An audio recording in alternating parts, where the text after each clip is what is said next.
So hi everyone, my name's Laura, and actually similar to Chris, I'm only week 3 into my new role as SVP of Sales at a Notion Capital backed tech company called Smartup. So for the last 4 months, I have been on gardening leave, which has been delightful, basking myself in the great British summer of 2018. Which now, I'll be honest, feels like a distant memory as I am thrown right into the deep end of scaling a very early stage startup. So if I look tired, that's why. So when James asked me what should I speak about today, I thought, well, it needs to be something that's fresh in mind. So for me, I thought about, I'll talk to you about my personal journey in terms of my step up and the confidence I needed to step up, search and land a sales leadership role.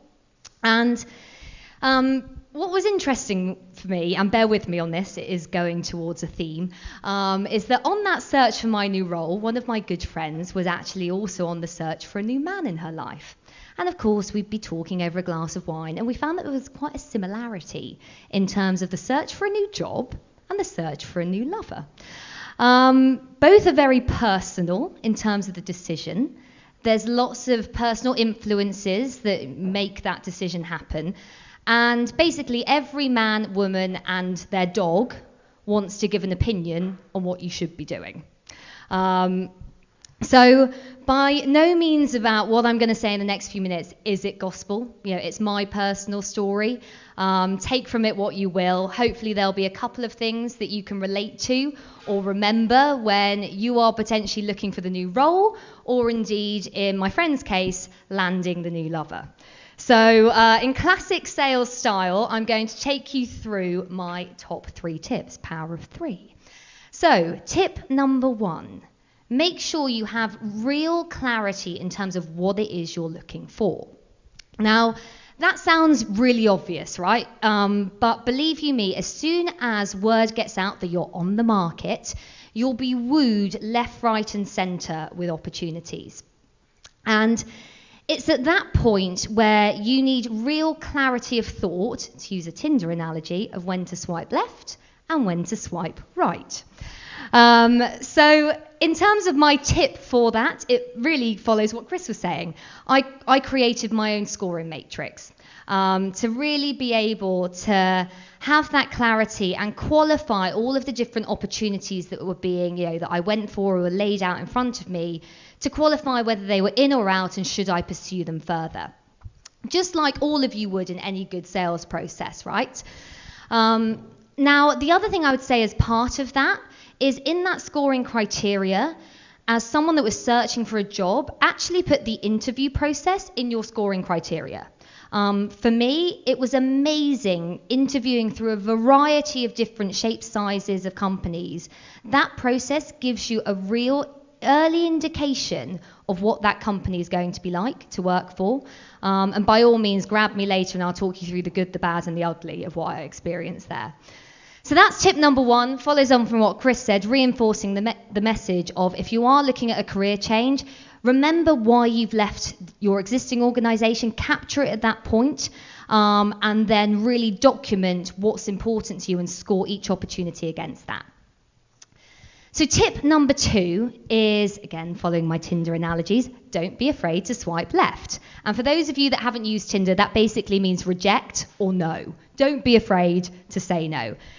Again, that sounds really easy to do in principle, but personally, again, for me, this was probably the toughest part of me making the decision of what is the right role. If you were to ask my mother, she would say, oh, Laura, it's because you're such a people pleaser. You can never say no. But I think actually, as salespeople, that's quite an inherent trait in all of us. We do find it quite difficult at times to say no. And particularly, with networks these days, if opportunities are coming from within your network, these are people that you know, you trust. And it's really difficult sometimes with those to actually turn an opportunity down. And I made the personal mistake in my search over the last few months of leading myself and others down a garden path when I knew deep down the opportunity wasn't right for me. So the one thing I've learned is that scoring matrix is a foundational element, because what it enables you to do is it enables you to apply logic, rationale as to why you're turning the opportunity down, and it removes emotion from the equation. So really fundamental thing for me. The other part of that was networks in itself. You know, it's fantastic having a great professional network, but be mindful that when you are in a job search for the next right role, it can really cloud your judgment, because everyone will have a professional opinion of what your right role should be. And a lot of those times it's conflicting opinions. A lot of the time it may be for that person's, own benefit rather than weighted to your own benefit. So just be mindful of how much professional opinion you gather when trying to search for the next role. So my top second tip here is that once you've used your scoring matrix to get it down to 2 or 3 potential opportunities that you want to land, go outside of your professional network. Go to those people that know and love you and know you inside out, back to front. To give you my personal example, I was actually, whilst on my gardening leave, having a holiday in Ibiza with my best friend Lucy. And whilst doing lots of other things, we were sat by the pool and she was asking me about, what potential jobs am I looking for? And I told her about them and I asked her, Lucy, which one do you think I should go for? Now, as context, Lucy's a professional ballet dancer. So if I were to say to her, I do SaaS software sales, over her head, no clue. But she was the best person to ask. And she said, well, you should obviously go for Smartup. I said, why, Lucy? She's like, well, it's the one that your eyes lit up at. It's the one that you're talking most enthusiastically about. So she knew where my heart lay before even I did. So that would be my second piece of advice. The third thing on my journey then is don't sell yourself short. And what I mean by that is I'd come from a startup. It got acquired by a big company called Mercer, big Fortune 250 company, culturally disaligned, very similar to what Chris was saying.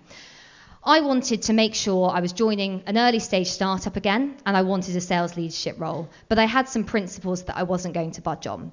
And that was I was not going to take a lesser role for financial gain. And the contrast to that is I wasn't going to take a big role for a financial cut. And all too often, from using the network in terms of how I got this role, Notion Capital, as you've heard, are a sponsor tonight, because I knew I wanted to start up, I leveraged that connection with Notion. They were really kind to put me in front of a number of their portfolio companies, but patience is a virtue here, and that's tip 3, is be patient with it. I probably sat in front of 10, 15 of their portfolio companies. Often it was, don't look at the salary and the commission, look at the golden pot at the end of the rainbow in terms of the equity.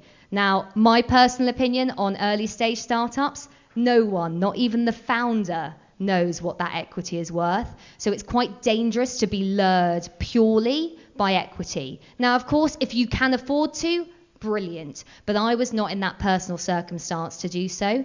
So I waited it out. I interviewed for lots and lots of other companies. And finally, I found the balance with Smartup of being able to have, yes, a fantastic organization that's growing fast with equity, but balanced with the financial needs that I have today.